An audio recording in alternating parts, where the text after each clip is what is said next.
کہ جنت میں ایک ایک درخت ایسا ہے کہ اگر ایک گھوڑ سوار 100 سال تک، صحیح بخاری میں آتا ہے، 100 سال تک گھوڑے پہ بھاگتا رہے، اس کے سائے سے باہر نہیں نکل سکتا۔ یہ جناب سائز ہے ایک درخت کا، سر ایک درخت کا، تو کائنات پھر کتنی بڑی ہے۔ بخاری مسلم میں آتا ہے جو سب سے آخر میں جنت میں جائے گا نا دوزخ سے نکال کے، وہ سب سے ادنا درجے کا جنتی ہوگا، لاکھوں کروڑوں سال دوزخ میں جلے گا، جب اس کے سارے گناہ دھل جائیں گے دوزخ کے عذاب کے عوض، اور بس اس کے پلے صرف یہ نیکی ہوگی کہ اس نے زندگی میں ایک دفعہ لا الہ الا اللہ کہا ہوگا، بس یہ کلمہ اس نے پڑھ لیا ہوگا، لا الہ الا اللہ محمد رسول اللہ، یا اپنے بھی وقت کے پیغمبر پہ جو اپنے زمانے میں امتوں کے تھے ان پہ ایمان لائے ہوں گے۔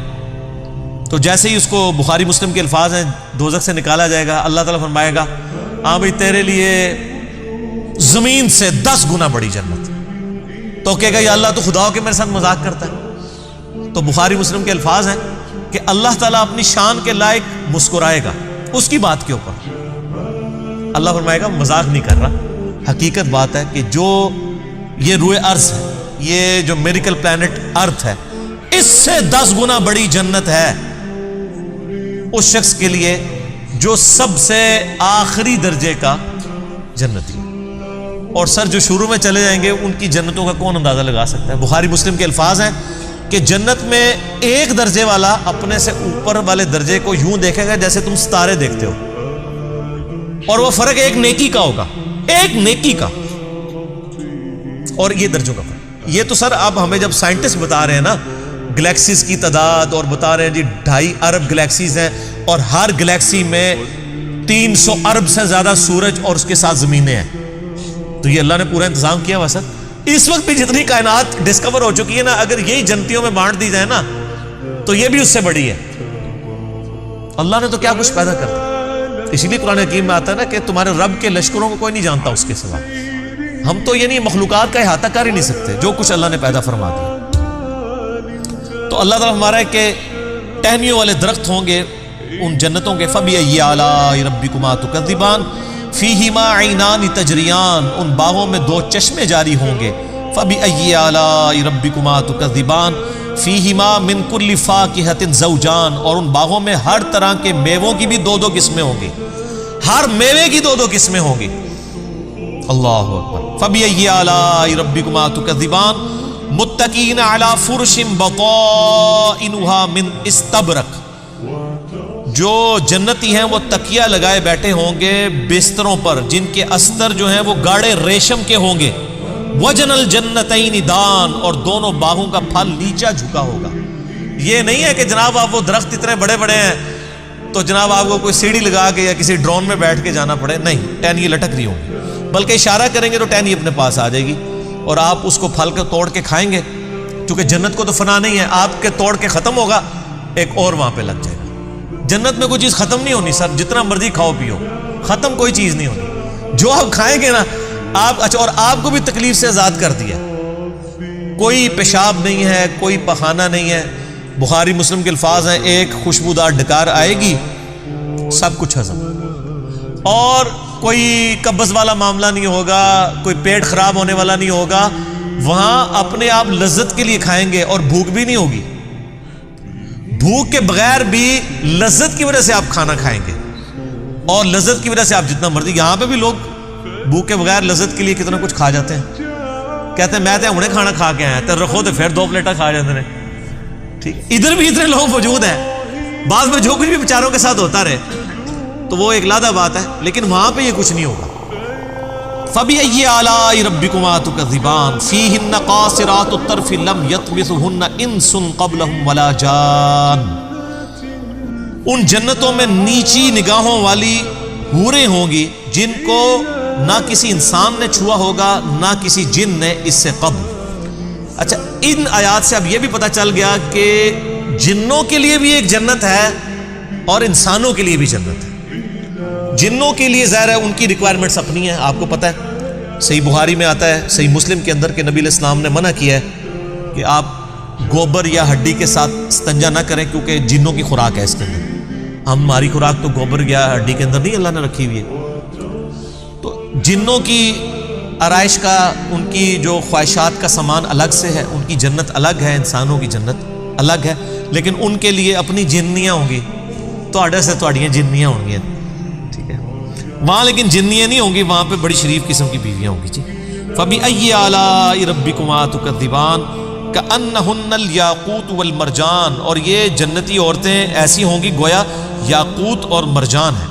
وہ تو صحیح بخاری میں آتا ہے کہ وہ یعنی ایسی ٹرانسپیرنٹ حوریں ہوں گی کہ ان کی جو پنڈلیاں ہیں، پنڈلیوں کے پیچھے ہڈیوں میں جو گودا ہے نا، وہ بھی ٹرانسپیرنٹ نظر آ رہا ہوگا۔ یہاں پہ تو خیر ان چیزوں میں شاید کوئی اتنی اٹریکشن نہ ہوگی، کوئی شیشے کی کوئی حور بن کے سامنے آ جائے، وہاں کی ریکوائرمنٹس ڈیفرنٹ ہیں، وہاں کے لیے وہاں جا کے پتہ چلے گا۔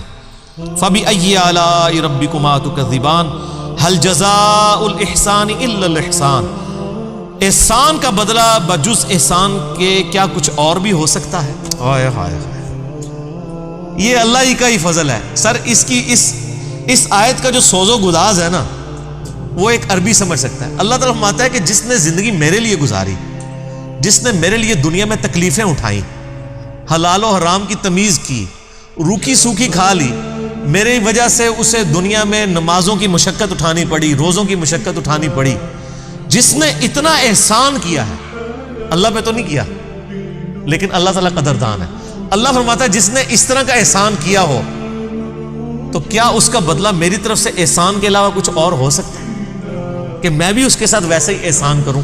حالانکہ ہم نے اللہ پہ نہیں احسان کیا ہوا، لیکن یہ اللہ تعالیٰ کی قدر شناسی کہ وہ قدر کرتا ہے انسان، کہ بتاؤ اس احسان کا، اس نیکوکاری کا بدلہ کیا نیکوکاری کے علاوہ کچھ ہو سکتا ہے؟ جو تم نے نیکوکاری کی تو میں تمہارے ساتھ وہی نیکوکاری کروں گا، یعنی مراد یہ کہ جنت دوں گا۔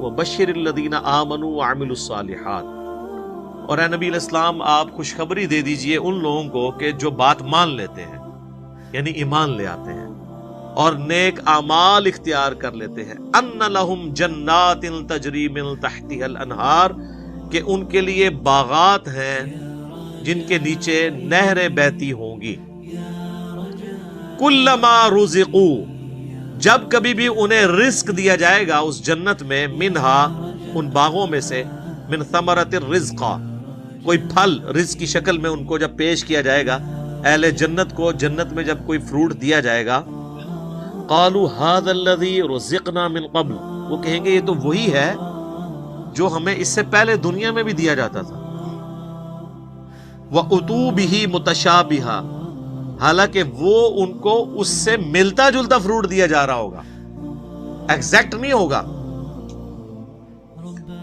ملتا جلتا اس لیے دیا جائے گا کہ انسان کی ایک نیچر ہے۔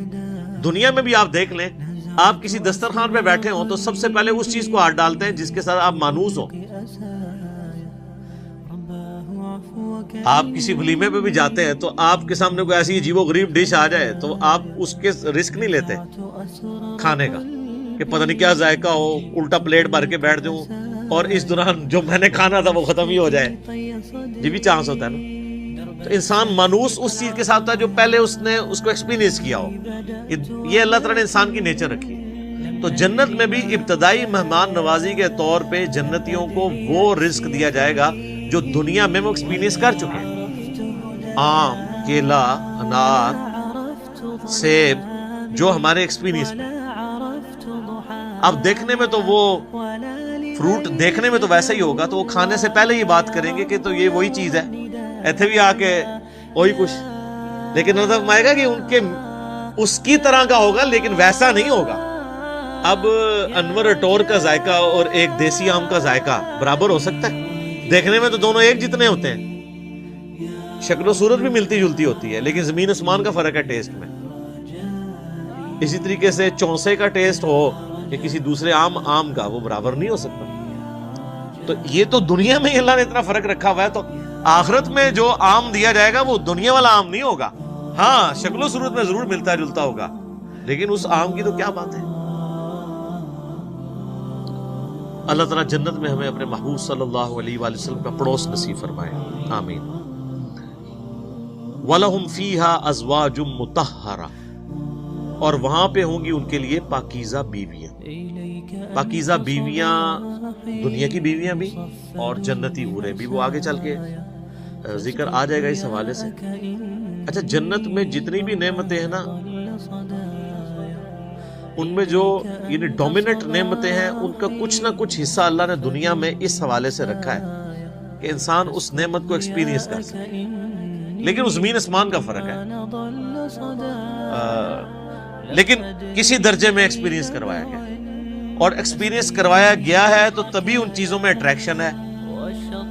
اگر اٹریکشن نہیں ہوگی تو اس کے لیے تگ و دو کون کرے گا. تو اسی طریقے سے یعنی جو ایک اللہ تعالیٰ نے جذبہ رکھا ہے انسان کے اندر, اس کا ایکسپیرینس دنیا میں کسی فارم میں کروایا تبھی جنت کی حوروں کا لالچ دیا جا سکتا ہے. اور اسی طریقے سے جو فروٹ ہے اس کا ذائقہ دنیا میں رکھا ہے, جبھی جنت کی فروٹ کا آپ کو لالچ دیا جا سکتا ہے. باقی تو بخاری مسلم میں حدیث ہے کہ اللہ تعالیٰ نے جنت میں وہ نعمتیں تیار کر رکھی ہیں جو نہ کسی آنکھ نے دیکھی, نہ کسی کان نے سنی, نہ کبھی کسی کے دل پہ بھی اس کا گمان ہوا. وہ تو ان امیجنیبل. یہ صرف متشابہات ہیں, چیزیں ملتی جلتی چیزیں دنیا میں صرف بات سمجھانے کے لیے. اور دنیا کی نعمتیں تو فنا ہونے والی ہیں, لیکن ان نعمتوں کے ساتھ آ رہا ہے وَهُمْ فِيهَا خَالِدُونَ, وہ رہیں گے ہمیشہ ہمیشہ اس کے اندر, نہ ختم ہونے والی نعمتیں. اچھا دنیا میں کوئی بڑے سے بڑی بھی نعمت ہے نا, وہ اچھی انسان کو لگتی ہے, لیکن جیسے ہی اس کے چھوٹ جانے کا خیال آتا ہے تو دل کے اوپر غم کا غلبہ ہو جاتا ہے. اور جنت میں غم نہیں ہے, اس لیے جنت میں ہمیشہ کی نعمت ہے. صحیح مسلم میں ایک حدیث ہے کہ جب جنتی جنت میں داخل ہونے لگیں گے تو ان کو ایک ندا کی جائے گی, جاتے ہی خوشخبری ملے گی, تمہارے لیے مبارک ہے, آج کے بعد تمہیں کبھی موت نہیں آئے گی, تم ہمیشہ زندہ رہو گے. آج کے بعد تمہیں کبھی بدحالی نہیں آئے گی, تم ہمیشہ خوشحال رہو گے.